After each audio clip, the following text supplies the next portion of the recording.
Where are you? She screams, trapped within a cage. I need to break free. To break free, to be who I am. The woman in the depth of my core screams, set me free. Do I have the courage to let her go? Am I afraid of what her great freedom would mean to this world?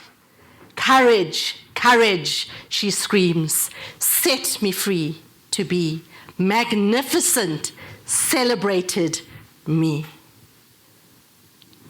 I wrote that poem in 2007 at 2 a.m. in the morning.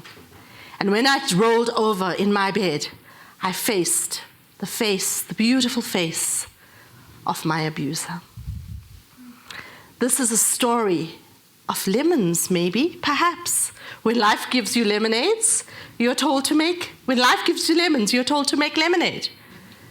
What about when life is such a pulp of lemons that all that happens is that you get discarded on the compost heap? No matter how hard you try, no matter what you do, you simply cannot come up for breath. This is a story of my life. And I'm going to take you on a journey with it, because in that dark organic matter, when those pulps of lemons disintegrate into compost, new life begins. And this is a story of a creation of joy in a life worth living. I guess my first experience of grit was when I was 19 years old, and my loving dad called me in, and I say that beautifully because he called me in. I was the eldest of 6 kids. I was going to college, and he called me in and he sat me down and he said, I'm sorry, we can't put you through college. It's time you helped the family now. At 19, I had no idea how to find a job, how to put a CV together, and neither were my matric results that great. But I heard about a retail store in the city, and I got myself on a taxi, actually on 4 minibus taxis, walked across one of the worst, most notorious parts of KwaZulu-Natal. I saw somebody being stabbed as I walked in my 19-year-old youth, across the path, onto a taxi, onto the building site where the retailer was going to be open. I knocked on the door and I said, I have a meeting with Mr. Blue Eyes, because I had known his name by then. Of course I didn't have a meeting, but the arrogance of youth is sometimes great. And so I had a meeting with him, and he looked at me and he said, I'm sorry, we don't have any opportunities for part-time employees. And I said, I'm not here to ask for work. I'm here to offer you an opportunity. I will go and open accounts for your store, and you pay me just for the successful accounts. He looked at me and thought I was smoking my socks. What did he have to lose? And he said to me, how many forms would you like, Nishani? And I said, I'll take 200 and I'll be back on the weekend. I was earning money before that store opened. By the time the store opened, we were having, Mr. Blue Eyes and I, having a conversation where he said to me, where would you like to work? You choose which department you'd like to work at. And that was my first experience of grit and my first experience of learning. Of course, I was the biggest earner in my family for a while and helped my parents wholeheartedly. It was my choice and it was my joy. And of course, ladies and gentlemen, then comes love. But mine was no ordinary love. It was on the ocean. Let me paint the picture. The ocean was blue, the ship sterling white. And here he was, 6 foot tall, the eyes the color of the ocean, skin the color of a Greek god. And I was in love. His British accent had me charmed beyond charmed. I was in. We were going to sail the world and change it and do acts of love all over the world. Could life get any better than that? Could it? It did. We got married. We lived on a beach cottage. We lived across the street from the ocean, chose not to have a television because we just got so much joy staring into each other's eyes. Life was blissful, absolutely blissful. And as it goes, I fell pregnant, and we were expecting our first boy. I brought him home from the hospital, and he was 6 days old when the abuse started. It started with verbal abuse, and of course, I justified that. He's an army man, 4 generations of military. You know, he's got to have some pent-up anger. I justified it, but worse still, I justified it because I loved him so much. And everybody of influence in my life at that stage said to me, be a submissive wife. Be a good wife, because they couldn't believe it. Be a good wife. What does a good wife do? She supports her husband through this. She helps him. And submission, ladies, incorrect submission without love can be dangerous. But I love this man. How could he possibly hurt me? How could he possibly hurt me? And so started a journey of eggshells, of masks, of going to a corporate in my high heels, and thank goodness for good makeup, because nobody knew the shame that I carried. Nobody understood the stigma that I lived with and the pain that I endured when I went home. Nobody understood it. Until one night, in an argument where I was protecting my son from being bullied, and remember, he was 6 foot tall, and my boy was probably about 9 or 10 years old, and he was cowering in the corner, and his father was, well, he said disciplining, but it looked like beating him. And I stepped in between, and he took a knife, and he held it to my throat. And I cowered. And when he held that knife to my throat, I looked at my boys, my 2 sons, staring back at me. And I wondered, would they ever know who their mother was?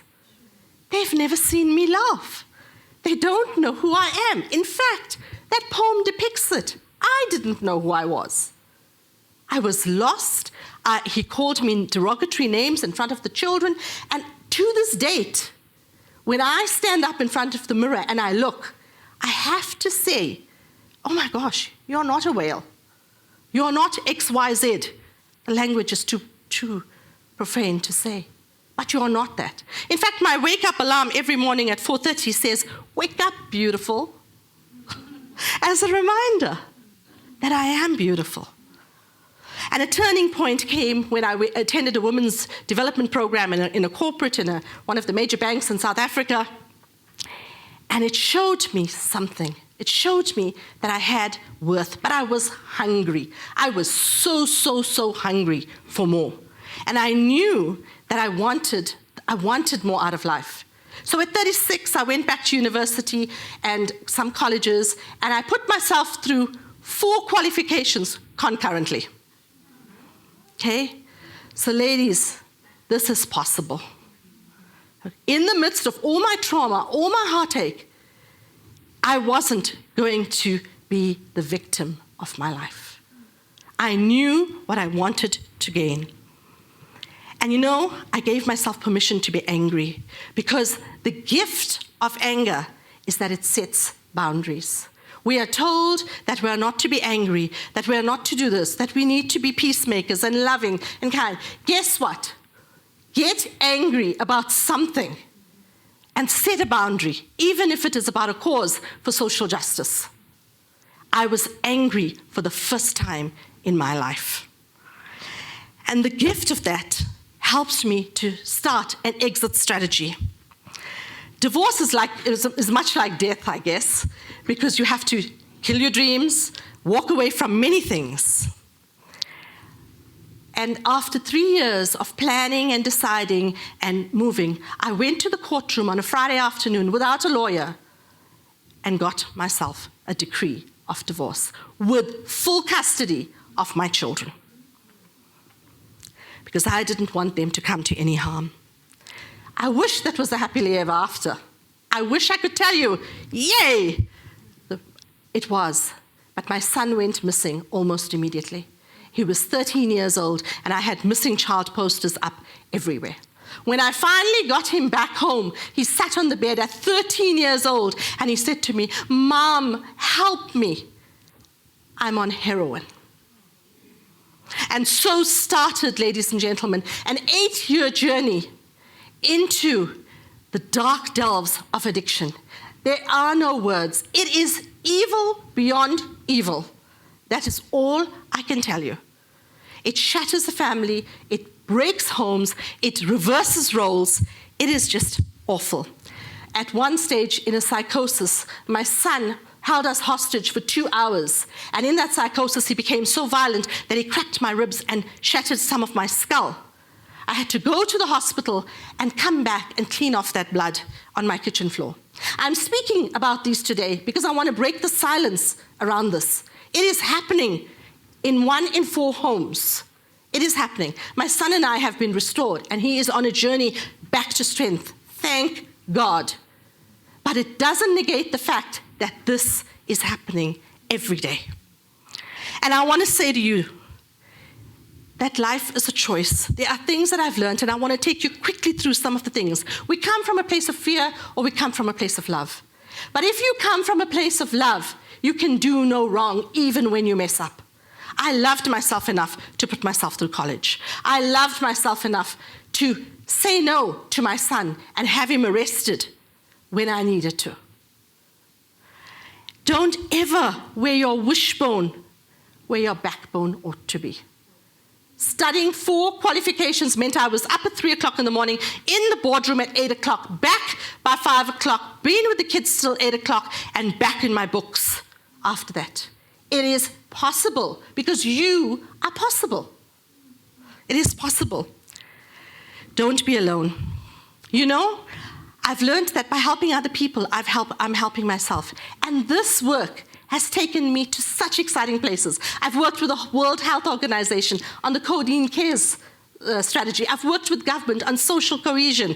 I've worked on community projects. Mail and Guardian has recognized me as one of the top women in South Africa in 2012. It is exciting stuff because when you serve other people, you heal yourself. So this is about being active. It gives purpose. And I want to say one more thing. What has helped me the most has been gratitude. In those times when I had ice cubes in the freezer and 2 hungry faces looking at me, it was about gratitude.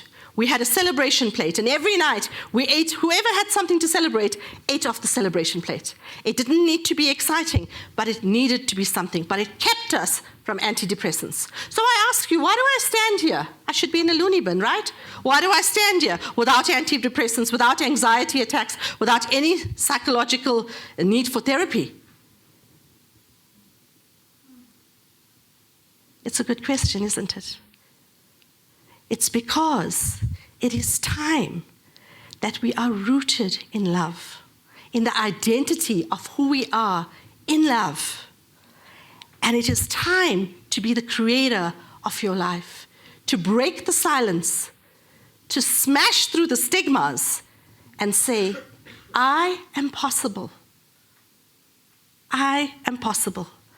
It's about time, ladies and gentlemen, that we are brave enough to create a life with joy.